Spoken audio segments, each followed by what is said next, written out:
Assalamualaikum warahmatullahi wabarakatuh. Masih di channel Bejo Dolan. Hari ini alhamdulillah kita kedatangan narasumber pemerhati jamur atau pegiat jamur. Kali ini kita akan coba mewawancari beliau bagaimana melihat potensi jamur yang ada di Indonesia ini. Dan kita akan coba kulik ilmu-ilmu beliau. Kita akan sharing di video berikut ini.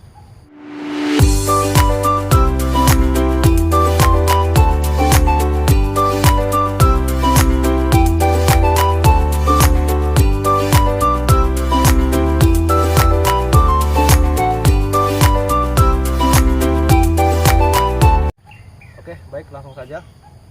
Assalamualaikum. Waalaikumsalam. Dengan abang siapa ini? Nama saya Khalid Hafazallah atau dipanggil Khalid. Sebelumnya abang dari mana asalnya bang? Maksudnya dari universitas mana gitu? Alhamdulillah kebetulan saya belajar di IPB jurusan Kehutanan Silvicultur tahun 2009. Dan bisa ketemu dengan jamur ini bagaimana ceritanya bang? Kenapa bisa suka dengan jamur dan bisa tertarik dengan jamur tuh apa sih yang membuat abang tertarik gitu? Sebelumnya waktu kuliah kebetulan saya pernah magang untuk budidaya jamur tiram. Yang pertama, yang kedua kami ada mata kuliah agroforestry. Jadi saat itu kami membahas tentang hutan, pembangunan hutan dan bagaimana kita bisa memadupadankan dengan pertanian. Nah, salah satu potensi di sana yang belum pernah tergarap adalah jamur mycorrhiza, yang mana jamur itu sebenarnya sangat membantu untuk pertumbuhan tanaman atau pohon lah kita bilangkan kalau di hutan gitu kan. Dan ternyata jamur mycorrhiza ini bisa kita manfaatkan untuk kita kudap atau kita makan. Oh begitu bang? Iya, bahkan ada beberapa jamur juga yang ternyata setelah kita kaji itu mengandung obat. Nah, menarik dari sana itulah makanya kenapa saya banyak memperhatikan jamur ke depan belakangan ini ya. Dan mungkin banyak yang belum tahu tentang jamur. Ibaratnya berapa potensi jamur yang ada di Indonesia yang maksudnya di hutan gitu bang? Kira-kira ada spesies apa saja yang mungkin abang ketahui gitu? Ada berapa? Ya, sebenarnya ketika kita ngomongin jamur ya, jamur ini kan kita harus kenal dulu sebenarnya yang mana gitu kan. Ya. Karena kalau yang masyarakat umum kenal, yang disebut dengan jamur itu umumnya kan yang biasa terlihat nih, jamurnya seperti jamur kancing, jamur tiram, ada jamur sawit kalau kami ya. kan. Nah sebenarnya tempe itu sendiri kan jamur. Maksudnya ketika kita membuat tempe, ragi itu adalah salah satu dari kingdom fungi, gitu kan. Itu kan adalah Rhizopus ya. Iya benar. Nah, jadi yang sekarang kita batasi jamur yang kita jumpai di hutan yaitu yang berbuah ya. Berbuah. Kalau di Indonesia sendiri sampai saat ini belum ada dokumentasi yang lengkap. Kita masih dalam bentuk potensi. Potensi ini dalam arti masih bisa terus bertambah jumlahnya. Dan yang sudah diketahui saat ini kebetulan kami ada komunitas jamur. Itu ada sekitar lebih dari 20 jenis yang bisa dikonsumsi. Bisa dikonsumsi maksudnya yang biasa umum dijumpai kalau kita ke hutan ataupun ke kebun, misalnya kebun karet atau kita ke kebun sawit. Itu ada jamur-jamur sekitar 20 jenis lah yang umum dijumpai. Lumayan banyak juga bang jamur di Indonesia ini, dan artinya banyak potensi atau besar potensi dari jamur ini bisa menjadi misalnya dari penghasilan, atau misalnya kalau kita ke hutan kita tidak bawa makanan, kita mungkin bisa memanfaatkan jamur. Nah di hutan misalnya nih, saya ke hutan nih bang ya, kebetulan saya tidak bawa makanan, artinya saya memang harus hidup dalam hutan. Dan bagaimana membedakan jamur yang beracun, jamur yang tidak beracun, itu bagaimana bang? Nah, untuk survival ya, istilahnya. Survival benar. Ketika kita survival, untuk pengetahuan jamur sendiri sebenarnya sama seperti tumbuhan. Jadi tidak ada penciri khusus untuk jamur yang bisa dimakan ataupun tidak dimakan. Gitu. Jadi kalau orang-orang tua dulu biasanya patokannya adalah jenis-jenis jamur tertentu yang sudah dimakan oleh hewan-hewan primata. Itu yang paling dekat karena kan pencernaan primata ini dengan manusia hampir dekat. Tapi kalau yang lain sebenarnya tidak ada ciri khususnya. Jadi kita memang harus kenal betul dengan jamur tersebut. Kita ambil contoh seperti tumbuhan. Tumbuhan itu sendiri kan juga ketika kita mengambil contohnya rumput yang ada di sekitar kita, Ya. itu singkong lah contohnya ya. Singkong itu kan sebenarnya beracun, Benar. ya kan? Kalau tidak ada ilmunya ya orang langsung makan ya beracun, ya Benar. teracuni gitu. Tapi Jadi diolah. memang harus diketahui. Tahu. Artinya ketika orang sudah kenal, oh racunnya ternyata bisa diolah, hanya dengan direbus cukup racunnya bisa hilang. Pengolahan itu tadi yang membuat Nah. bisa dikonsumsi tidak ya? Yang paling penting itu adalah kenal. Kenal gitu. Jadi ketika kita di hutan, kita harus kenal dulu nih, mana jamur yang bisa dimakan dan mana jamur yang tidak bisa dimakan. Nah, ngomong-ngomong kenal nih Bang,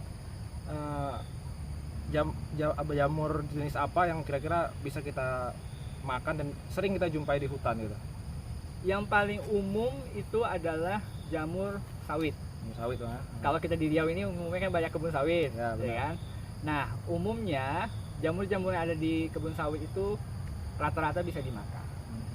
Sejauh ini belum ada laporan mengenai jamur sawit yang beracun. Untuk bentuknya sendiri, nah yang seperti ini. Nah, jamur ini itu sebenarnya jamur merang. Jadi jamur Merang. sawit ini sama dengan jamur merang. Cuman kalau kita di Riau, kita lebih kenal dengan sebutan jamur sawit. Kalau nama ilmiahnya adalah Volpariella SPP ya, karena kita spesiesnya kadang-kadang bisa jadi spesies Volpacea, ada Bombicina, dan bahkan ada beberapa nama yang tidak umum. Bisa dijelasin karakteristiknya Bang? Yang paling penting adalah kalau dari jamur sawit ini, dia bentuk awalnya seperti telur. Nah, baru setelah itu mekar. Nah, mangkuk di bawahnya itu disebut dengan volva kalau di istilah perjamuran. Tapi kalau kita bisa lah bilangnya mangkuk gitu ya. Jadi jamurnya itu bermangkuk tapi tidak ada cincin. Kalau dalam bahasa ilmiahnya, cincin itu disebut dengan partial veil. Nah, itu adalah bekas dari pembukaan mahkota jamur tadi dengan batang. Jadi kalau untuk Volpariella dia tidak menempel antara tudung jamurnya dengan batangnya, sehingga dia tidak ada partial veil atau cincin. Nah, kalau dia ada cincin itu mungkin bisa jadi ke jenis yang lain. Nah, selain jamur sawit, apakah ada lagi Bang? Kira-kira? Di sawit sendiri selain jamur merang, ada disebutnya dengan Coprinellus disseminatus.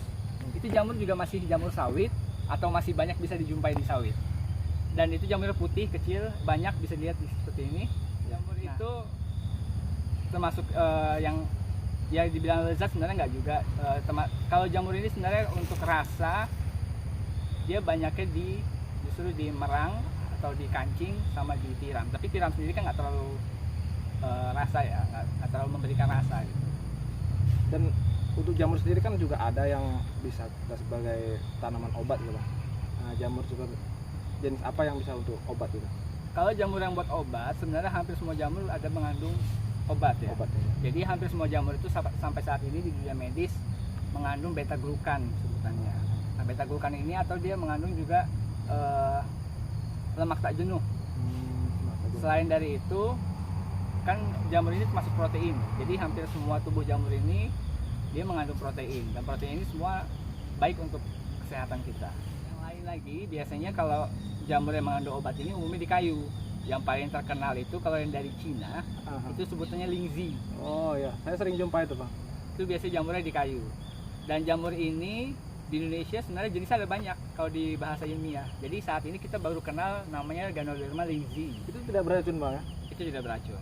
Karena saya sering jumpai, saya pikir itu beracun, dan teman saya juga takut mau megang. Oh beracun ya, akhirnya tidak berani gitu. Jamur tidak pernah beracun saat disentuh. Sejauh ini ada satu jenis yaitu Podostroma cornudamae. Itu adalah jenis, bisa dilihat di sini ya. Itu adalah jenis jamur yang beracun, dianggap beracun saat disentuh, tapi ternyata kita sudah menemukan salah satu anggota komunitas jamur di Kalimantan Barat. Dan sudah disentuh juga dan ternyata tidak bermasalah. Jadi memang sejauh pengetahuan perjamuran, racun yang ada di jamur hanya bisa mempengaruhi tubuh kita saat kita konsumsi, atau dia menyerangnya dari sistem pencernaan. Organ tubuh kita lah ya. Ya. Dan selanjutnya yang ingin saya tanyakan, potensi jamur sendiri di Indonesia saya pikir cukup luas banget.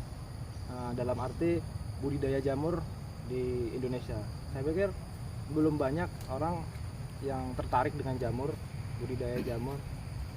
Menurut Abang bagaimana sih supaya orang-orang bisa tertarik dengan budidaya jamur ini? Ketika kita ngomongin budidaya, berarti di situ kita menghasilkan, kita produksi.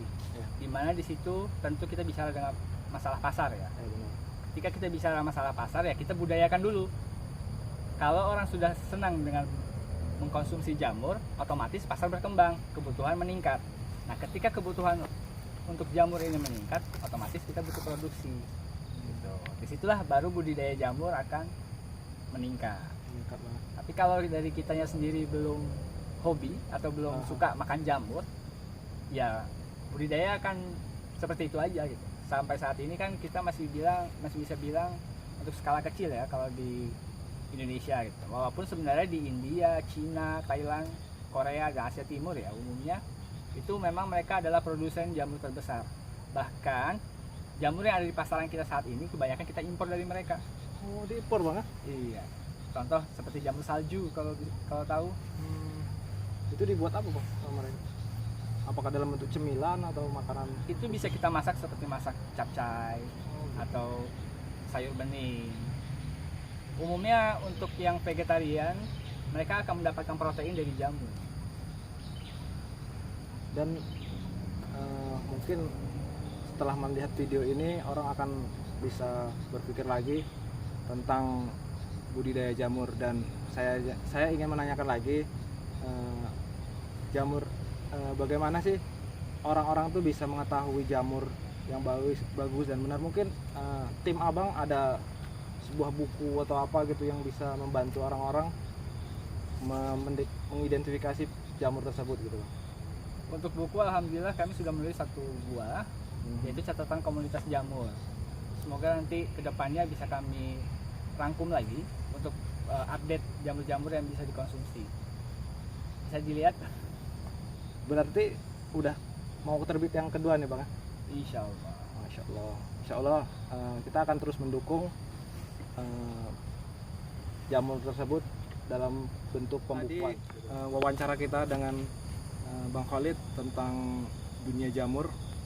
Mungkin ada yang ingin beliau sampaikan untuk pegiat-pegiat jamur atau orang-orang yang ingin belajar tentang jamur. Ya, untuk kawan-kawan semuanya, mulai sekarang marilah kita kenali jamur yang ada di Indonesia. Mungkin jamur itu ada di sebelah rumah atau mungkin di halaman rumah. Nah, untuk mengenali jamur itu, kalian bisa ikut dengan komunitas kami, yaitu Komunitas Pemburu Jamur Indonesia. Bisa dilihat di link bawah ini. Kalau ingin bergabung, kami tunggu. Silakan bergabung. Mungkin Pak Adi juga ingin bergabung. Oke, siap, kami akan bergabung. Teman-teman, itu tadi closing statement dari Bang Khalid. Terima kasih. Jangan lupa like, share, and subscribe. Thank you. Assalamualaikum warahmatullahi wabarakatuh. Waalaikumsalam. Bang Khalid, tapi teman